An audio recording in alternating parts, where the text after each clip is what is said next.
Hola, el día de hoy vamos a hablar del neoclasicismo francés en la figura del autor Molière. El neoclasicismo francés abarca del siglo XVII al siglo XVIII y en este periodo gobernaba Luis XIV en Francia. Como en el anterior tema de la literatura renacentista pudimos ver, el culmen de todo era Italia. En este caso, el culmen de todo va a ser Francia, porque la economía le permitía al rey invertir en todas las artes y en todo el desarrollo intelectual de su pueblo. Esto es interesante porque nos daría pie o nos haría entender por qué existió una figura como la de Molière.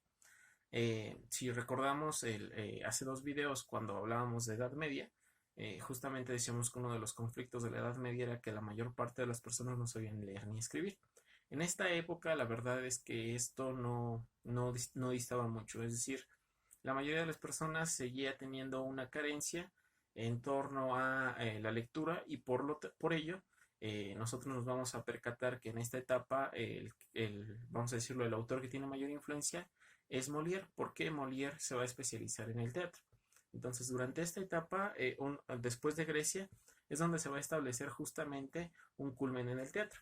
Si nosotros imaginamos o damos pie al sentido que tiene el neoclasicismo, entenderíamos que neo y clasi, neo es nuevo, ¿no?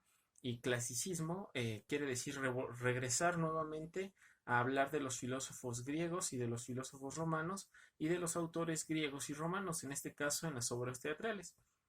Si nosotros recordamos un poco lo que vimos cuando nos abordábamos la literatura griega, decíamos que era una exaltación de la figura del hombre. Ahora bien, en el neoclasicismo, en el caso del teatro, los actores se pintaban la cara con un exceso de maquillaje blanco para simular, vamos a decirlo así, el color de las estatuas griegas. Entonces, la representación que se tenía en, eh, en el teatro, pues tenía esta función, tratar de difundir, ¿no? Y fue cuando se empezó a utilizar el maquillaje y las luces y las sombras y estas pelucas enormes que incluso los reyes poseían.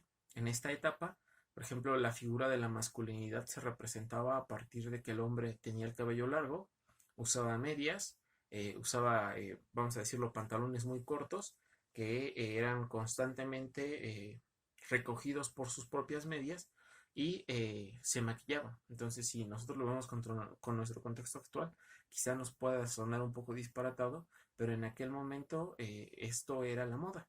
Es muy... Ahora bien, a esto de que las clases altas o el rey otorgaba el dinero para las artes y para sus súbditos, se le llamaba despotismo ilustrado. ¿En qué consistía? En dotar de arte, educación y cultura a los súbditos del pueblo. Y había un lema que decía todo para el pueblo, pero el pueblo no puede participar de la política. Y eso es bastante interesante. El neoclasicismo en la literatura se va a destacar por ser un movimiento que, insisto nuevamente, regresa a Grecia y Roma y trata de exaltar sus figuras. Y también porque en la literatura se va a dejar de lado los sentimientos y se va a atender solamente a la razón. Las obras literarias tenían que tener un carácter didáctico, es decir, tenían que ayudarnos o tenían que enseñarnos a aprender algo. Y el teatro se va a denominar por tres unidades: acción, tiempo y lugar. Ahora bien, sería importante resaltar que la parte de los sentimientos se elimina porque no va en torno a la razón. Entonces, el teatro, en este caso, que es lo que vamos a abordar, tiene un carácter didáctico y moralizador. Nos tiene que enseñar cuáles son los valores de bueno y malo y nos tiene que enseñar algo. Ahora bien, hay una separación entre los géneros de tragedia y comedia que, si recuerdan, en Grecia no existía. La representación teatral busca establecer las acciones humanas y regularlas al mismo tiempo. Ahora bien, uno de los factores esenciales era el agradar al público. Y esto es muy importante porque la finalidad del teatro al final del día tendría que consistir en este proceso de volver a enamorar al público y darles algo o algún material que les permitiera a ellos poderse dotar de un conocimiento nuevo. La figura de Molière, como ustedes pudieron ver en sus diapositivas, es muy importante, ya que este señor viene a revolucionar toda la escena teatral y en específico a la literatura. Él nace en París un 15 de enero de 1622 y fallece el 17 de febrero de 1676. Es muy interesante porque él se llamaba Jean-Baptiste Poquelin y él se cambia el nombre a Molière porque le parecía más curioso y más satírico. Esto es interesante porque nosotros lo vamos a encontrar en su obra teatral. Las aportaciones que nos otorga Molière es burlarse de la sociedad en la que él vive. Esto se debe a que esta sociedad tenía una doble moral, porque por un lado establecía que solamente seguía las ideas de la razón, pero por otro lado seguía existiendo una afinidad hacia la iglesia y hacia diferentes movimientos sociales. Uno de los, eh, uno de las grandes aportaciones de Molière es que dejó solamente de pensar que el teatro era una representación meramente física y también incluyó un escenario, incluyó un sonido, música, danza y sobre todo el maquillaje. Y él trataba de burlarse de todos los elementos que estaban prohibidos en su época.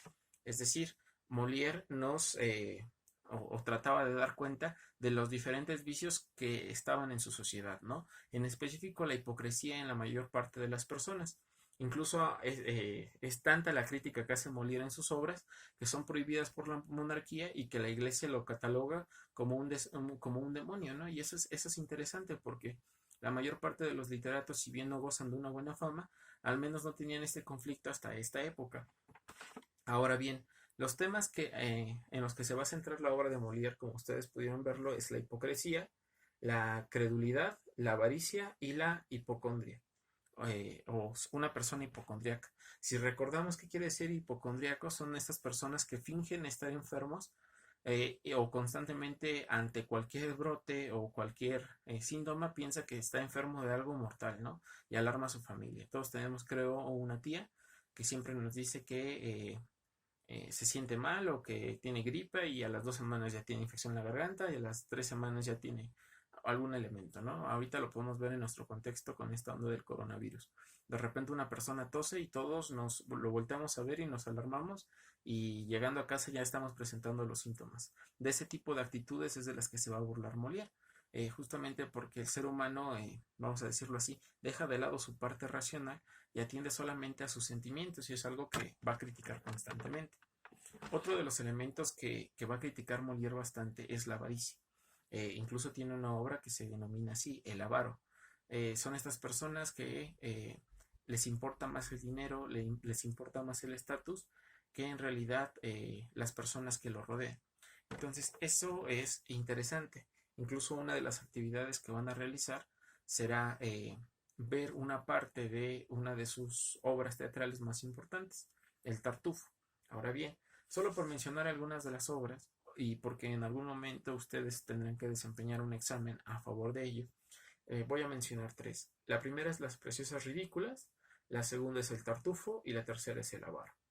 La obra en específico que les dejaré ver será El Tartufo.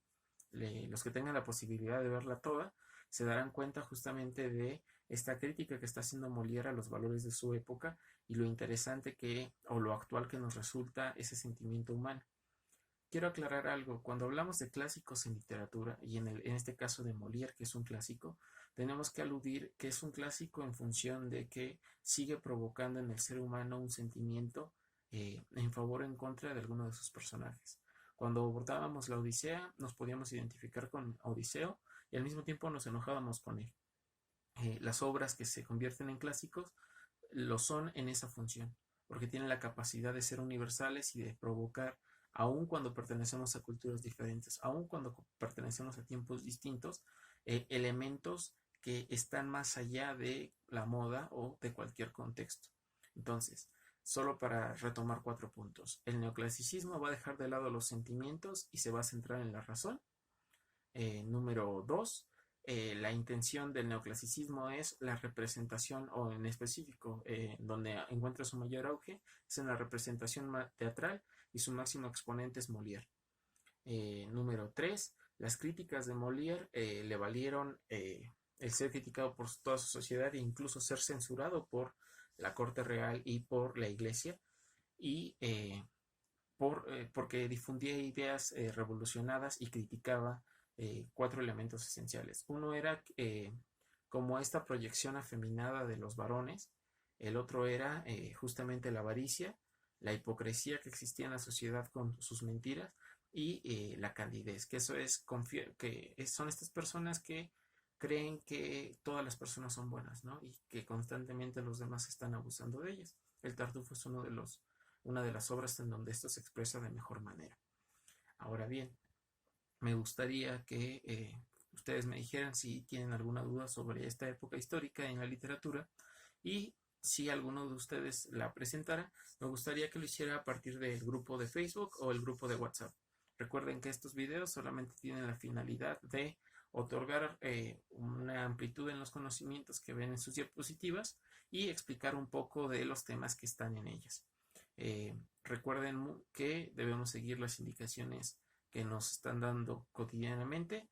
Espero que estén muy bien. Les mando un abrazo con su sana distancia y cuídense mucho.